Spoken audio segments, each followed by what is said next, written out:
My name is Frank. I am 96 years old, and I am not here to be kind to you today. I have watched an entire generation, my generation, march confidently toward a life they were promised would make them happy. And I watched every single one of them arrive at the end of that road and find nothing waiting there. Not failure, not tragedy, just nothing. If you do not hear what I am about to say, you will spend the next 40 years building a life that feels completely empty the moment you finish it. I have already paid for that knowledge. You are getting it for free. The least you can do is stay. Let me tell you what your life looks like right now.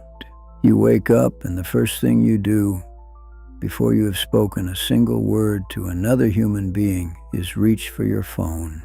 You check it. Messages, numbers, notifications. You are looking for evidence that you matter, that something happened, that the world registered your existence overnight. Then you move through your day, fast, efficient, productive. You have things to do, targets to hit, an image to maintain. You are working towards something. You are just not entirely sure what it is anymore. And at night, when the noise finally stops, there is a moment, a small, uncomfortable moment before you fall asleep, where you lie there and think, is this it? Is this actually what I was rushing toward? You push the thought away. You fall asleep. You wake up and do it again. Most people call that ambition. That feeling has a name. And the name is not ambition. The name is drift. And I watched my entire generation drift confidently, busily, productively, straight into lives they never actually chose. I want to tell you about a man named Arthur. Arthur was 28 years old when I first knew him well, the kind of young man that a room noticed when he walked in. Sharp mind, clear goals. He had a 5-year plan written in a leather notebook he carried everywhere, every column filled in. Career, savings, property, timeline. Arthur worked. Lord, that man worked. He was first in, last out, every single day. He turned down weddings. He missed his brother's graduation. He told his girlfriend, a good woman, that he needed just 2 more years. She waited 1. By 40, Arthur had everything in the notebook, every column ticked. Corner office, savings, property, timeline met. I saw him at a retirement dinner years later. He was surrounded by colleagues, suited, successful. And there was something in his eyes I could not name at the time. Later that night, I found him standing alone outside. I asked him how he was. He said, I got everything I planned for, Frank. I just forgot to plan for anyone to share it with. Arthur did not fail. Arthur executed perfectly. And that is exactly what makes his story dangerous. My generation got 6 things wrong. 6 things that looked completely right at the time. 6 things I watched quietly strip the substance out of people's lives. Here they are. Number 1, they confused movement with direction. Most people stay busy because they were taught that stillness means laziness. Here's the trap nobody talks about. When you're always moving, you never stop long enough to ask where you are going. You can spend 20 years moving, fast, impressively, in entirely the wrong direction. By the time you realize it, turning around feels impossible. Being busy is not the same as being alive. Once every week, sit for 30 minutes with no phone, no task, no purpose. Just ask yourself one question. Does the direction I am moving feel chosen or inherited? Number 2, they postpone their real relationships. Most people delay relationships because they think connection is something you earn later. What this turns into over time is quiet loss. The people who matter most have a window. Miss that window, not dramatically, just gradually. And one day you look up and they are living full lives that no longer have space for you in the way they once did.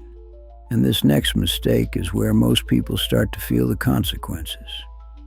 Name 3 people you have been meaning to properly spend time with. Not a text, real time. Put one of them in your calendar this week. Number 3, they let other people define what winning looked like. Most people build their ambitions from other people's blueprints. Here's what happens when you do that. You spend decades climbing a ladder that someone else built. And when you finally reach the top, you realize you are looking at someone else's view, not the one you wanted.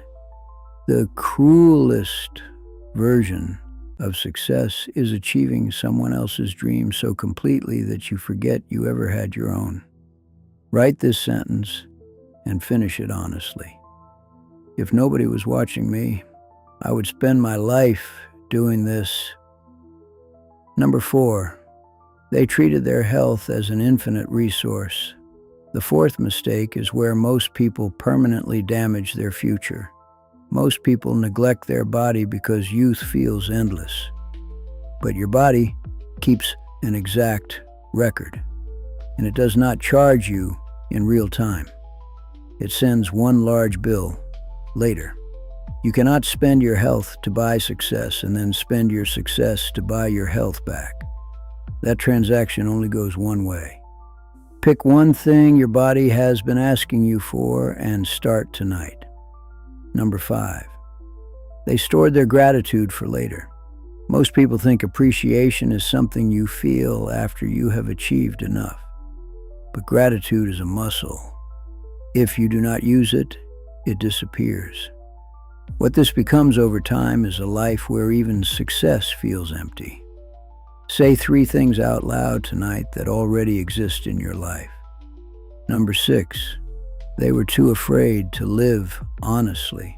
And this last one, this is the one that cost me the most.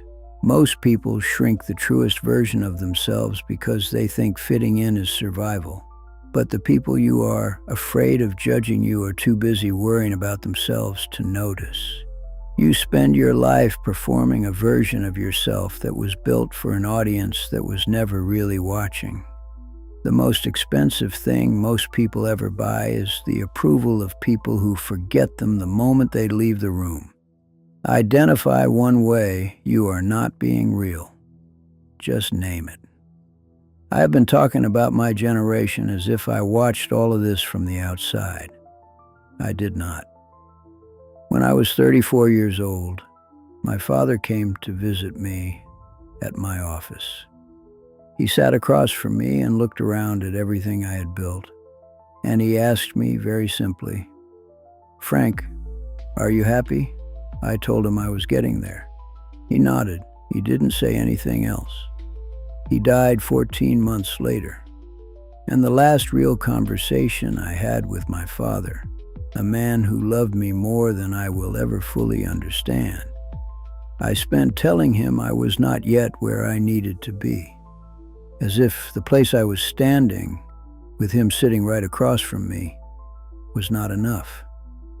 I am 96 years old, and I have had decades to think about that moment.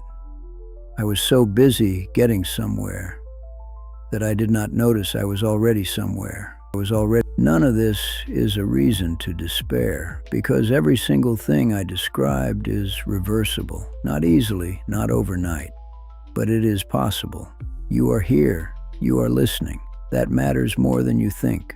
So do this. Write down one name, one person in your life who matters to you, and contact them today. Just say, "I was thinking about you." That is it. Because the life you want is not built in big moments. It is built in small ones like that, taken before it is too late. You are allowed to stop drifting. You are allowed to choose. You are allowed to live a life that is actually yours. Because I am 96 years old, and I can tell you this with certainty. Ready never came.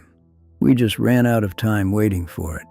Subscribe if you are trying to live a life you actually chose, and share this with someone who is still waiting for later.